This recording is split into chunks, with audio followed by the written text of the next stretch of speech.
For half a century, the Omen franchise has been whispering dark prophecies into our collective nightmares. We've seen the Antichrist rise and fall, and A-list actors wrestling with demonic forces. But through it all, the name Omen has remained synonymous with biblical horror, cursed children, and deeply unfortunate priests. Today we're looking at 3 attempts to keep the saga alive, one made-for-TV sequel, one glossy remake, and one modern prequel that against all odds might actually be worth watching. By 1991, the Omen franchise had been dormant for a decade. The final conflict had seemingly wrapped up Damien Thorne's story, but the series found a way to continue. Enter Omen IV The Awakening, a film that's technically a sequel but in many ways functions as a budget-bin reimagining of the original story. Unlike the original trilogy, Omen IV was not a theatrical release. It premiered on Fox Television in 1991. It was directed by Jorge Montesi and Dominique Othenin-Girard, the latter of whom had previously directed Halloween 5: The Revenge of Michael Myers. Not the most promising start. The film follows Karen and Jean York, a wealthy couple who adopt a child named Delia. They are played by Faye Grant and Michael Woods, both of whom had extensive TV careers, Grant being recognized for her role in the V miniseries and Woods being a longtime soap opera actor. A small notable addition to the supporting cast is Don S. Davis, best known for his roles as Major Briggs in Twin Peaks and General Hammond in Stargate SG-1. And if you happen to be from Finland, you might know it better jokingly as Stargate, thanks to the stylized A with a ring in the logo. Just one of those small linguistic quirks that make the long winter evenings just fly by here. The film retains many visual and narrative elements from the previous Omen films, including mysterious deaths, religious conspiracies, and the theme of an adopted child harboring a dark secret. While Omen IV The Awakening continued the franchise, it did not generate significant impact or lead to further sequels. Instead, the Omen name remained dormant until 2006, when the story was revived through a full theatrical remake of the original film. But before that, however, let's take a look how Omen IV unfolds and what its narrative brings to the franchise. Omen IV The Awakening follows Karen and Jean York, a wealthy and politically ambitious couple who adopt a baby girl named Delia. At first she seems like a normal child, but as he grows up, strange and terrifying events begin to unfold around her. People who get too close to the truth about Delia meet gruesome and untimely deaths, echoing the pattern seen in the previous Omen films. As Karen begins to suspect that something is terribly wrong with Delia, she starts an investigation into the child's origins. This leads her to uncover a shocking twist. Delia is the daughter of Damien Thorne.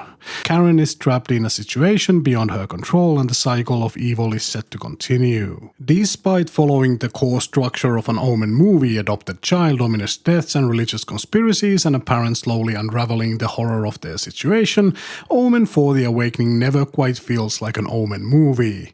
Instead, it plays more like a TV melodrama with occasional horror elements sprinkled in, as if someone took the script for a Lifetime family drama and hastily scribbled also Satan in the margins. From a technical standpoint, Omen IV is held together with what can only be described as TV movie duct tape. The sound design is inconsistent, the music choices are baffling, and the editing at times so weird that it feels like entire scenes were deleted mid-sentence. Just take a look at this. It's all arranged. I'm sending a lady over to help take care of Delia. She's an ex-nurse. Her name is Miss Roselli. That's great, Lou. Thanks. Who are you? The music is another story altogether. Despite being low effort all around, it actually uses tracks from the original Omen trilogy, which might have worked if not for the fact that these classic horror compositions are frequently paired with music that sounds like it belongs in Home Alone.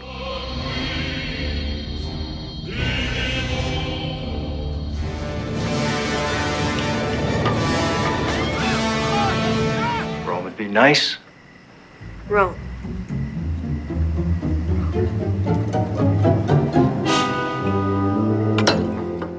Then we have Delia herself. The Omen movies have always had the same basic formula, an eerily composed child slowly revealing their dark nature. Delia, she's in full chaotic villain mode from the start. She openly bullies other kids, torments people, and generally acts like Satan had been spoiling her daughter a bit too much. And the movie is not scary, and it never really even tries. Asia Viera is just too adorable to be menacing.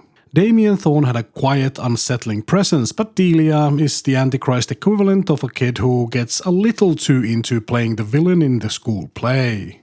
Speaking of strange creative choices, the original trilogy had journalists and photographers uncovering the dark truth, from David Warner's doomed photographer in the original to the reporters in Omen 2 and 3.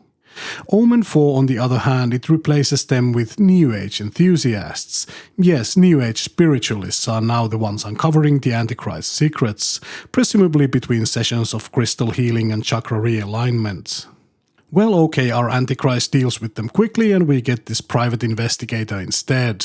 The film also borrows heavily from the original trilogy, sometimes borderline copy-pasting moments. We get the same the child never gets sick debate, fluffy family time montage, animals get crazy again, a decapitation scene, and an attempt to recreate the famous impalement scene with the music to match.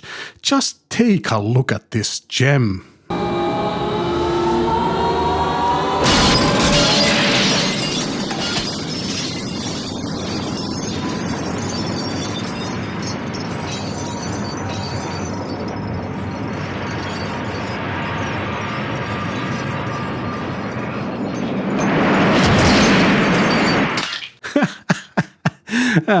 I think the movie realized how cheesy it was and just deliciously went all in. This leads to the biggest paradox of the movie. Despite everything I've just said, I can't bring myself to hate it. It's just too weirdly harmless and adorable. It's like trying to stay mad at a clumsy golden retriever. Sure, it knocked over a priceless vase, but you just can't stay angry at him. The movie is full of comfort. Men wear comfy cardigans under their comfy overcoats. The Doctor looks like a budget-conscious replacement of James Caan. Our investigator carries a cute cat around with him for some reason. Instead of shocking violence, our Antichrist makes kids piss themselves. And then there's Don S. Davis, this bald bundle of joy is just the most comfortable and soothing actor you can find. Even the Rottweiler is now a cute furry friend of the family. If you decide to watch this movie, gather a couple of friends and a few bottles of cheap red wine, think Chianti not Amarone, and I think you will be entertained in a bad movie way. If there's one moment where Omen 4 actually looks like a real movie, it's the final cemetery scene where Delia and the father walk on a gravel pathway. It's the only time the film feels cinematic. But that moment doesn't last because Omen 4 isn't a horror film, not really, it's an unintentional parody, a film so far removed from the eerie dread of the original that it feels like a bunny rabbit cosplaying as the Antichrist, furry, cute and completely non-threatening. At the end of the day, Omen 4 is an insult to the franchise, but in the gentlest way possible. It's like calling somebody a poopy head kind of a thing. Technically an insult, but so juvenile that you can't even be offended. And so, after this bizarre detour, the Omen franchise went silent for 15 years. Then in 2006, Hollywood decided it was time for a full-fledged remake of the original classic. But did it actually bring anything new to the table? Let's find out. By the mid-2000s, Hollywood was deep into its remake phase. The horror genre in particular was being strip-mined for new adaptations of past classics, with the Texas Chainsaw Massacre, Dawn of the Dead and the Amityville Horror all receiving updates. Given this trend, it was only a matter of time before The Omen joined the lineup. Released in 2006, the remake of The Omen had a very specific reason for its existence: to capitalize on the June 6, 2006 release window, because if you're making a movie about the Antichrist, you might as well go all in on the marketing gimmick. But beyond the numerical branding, this was less than adventurous remake of the 1976 classic, updated with a fresh cast, slick cinematography, and early 2000s horror aesthetics. The film was directed by John Moore, who had previously helmed Behind Enemy Lines and the remake of Flight of the Phoenix. While Moore wasn't known for horror, he was comfortable with big-budget studio filmmaking, which made him a safe, if uninspired, choice for the project. The screenplay was credited to David Seltzer, the preliminary scriptwriter for the original. The remake boasted an impressive cast led by Liev Schreiber as Robert Thorne. Schreiber, known for his deep, brooding presence, brought a casually grounded performance compared to Gregory Peck's stately gravitas in the original. Julia Stiles played Catherine Thorne, and both leads were significantly younger than the original couple in 1976. The real standout casting, however, came in the supporting roles. We have Mia Farrow as Mrs. Baylock, the Antichrist's devoted protector. Given Farrow's history, this must have been a bit of a meta-casting choice, a Rosemary's maybe. Pete Postlethwaite took on the role of Father Brennan. A respected character actor with distinctive looks and intensity made him a strong fit for the role. David Thewlis played Keith Jennings, and the classical actor Michael Gambon made a brief appearance as Bugenhagen. Solid choices all around. The role of Damien Thorne was played by Seamus Davey-Fitzpatrick, in what would become his most well-known performance. Unlike Harvey Spencer Stephens in the original, who had an eerie, almost unreadable presence, Davey-Fitzpatrick's Damien was a little more outwardly sinister. One of the most notable aspects of the remake was its visual presentation. The film leaned into moody cinematography, stylized lighting, and a sleek, modern aesthetic. Musically, the film brought Marco Beltrami to compose the score, following in the footsteps of the legendary Jerry Goldsmith. Upon its release, The Omen received mixed reviews. While some praised the faithfulness to the original and the strong performances, others criticized it for being too safe. Despite this, it performed well at the box office, grossing $120 million worldwide on a budget of $25 million. But how does it hold up when compared directly to the original? Let's take a look at the story and what it brings to the table.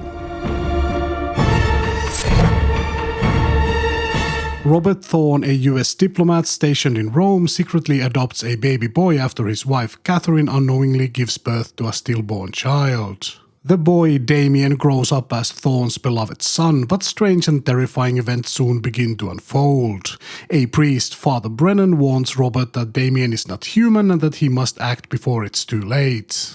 Meanwhile, a photographer, Keith Jennings, discovers ominous patterns in his pictures, clues that foretell violent deaths, including his own. As the bodies pile up, starting with Damien's nanny, Robert investigates the child's origins. His search leads him to an Italian cemetery and finally to Israel. Armed with the daggers of Megiddo, the only weapons capable of killing him, Robert prepares to do what must be done. At first glance, The Omen seems to have everything a remake needs: a strong cast, high production values, and a faithful adaptation of the original story. So why does it feel so utterly pointless? The biggest issue is that it doesn't do anything better than the original. It follows the same script, the same story beats, and even recreates many of the same shots. But instead of bringing new depth or a fresh angle, it just exists, like a perfectly polished cover song that sounds fine but lacks the soul of the original recording. Visually, the film is slick and modern with stylized cinematography that does look the part.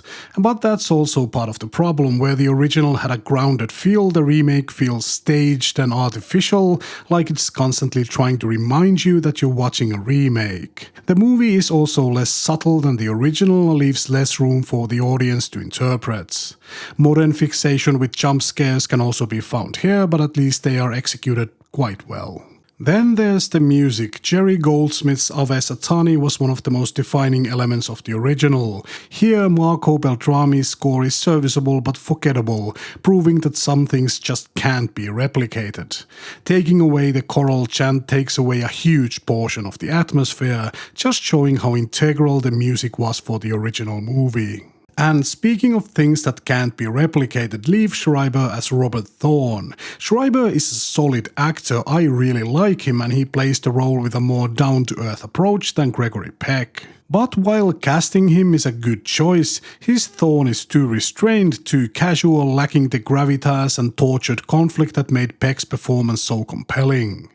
Peck's Thorn felt like a man slowly being crushed under the weight of his own realization, whereas Schreiber's version feels like he's just having a really bad week. I think it is more an issue of direction rather than acting talent. Mia Farrow, who has aged suspiciously gracefully as Mrs. Baylock, was an inspiring choice. It's a fun bit of meta casting and she plays the role with a subtle, unsettling devotion.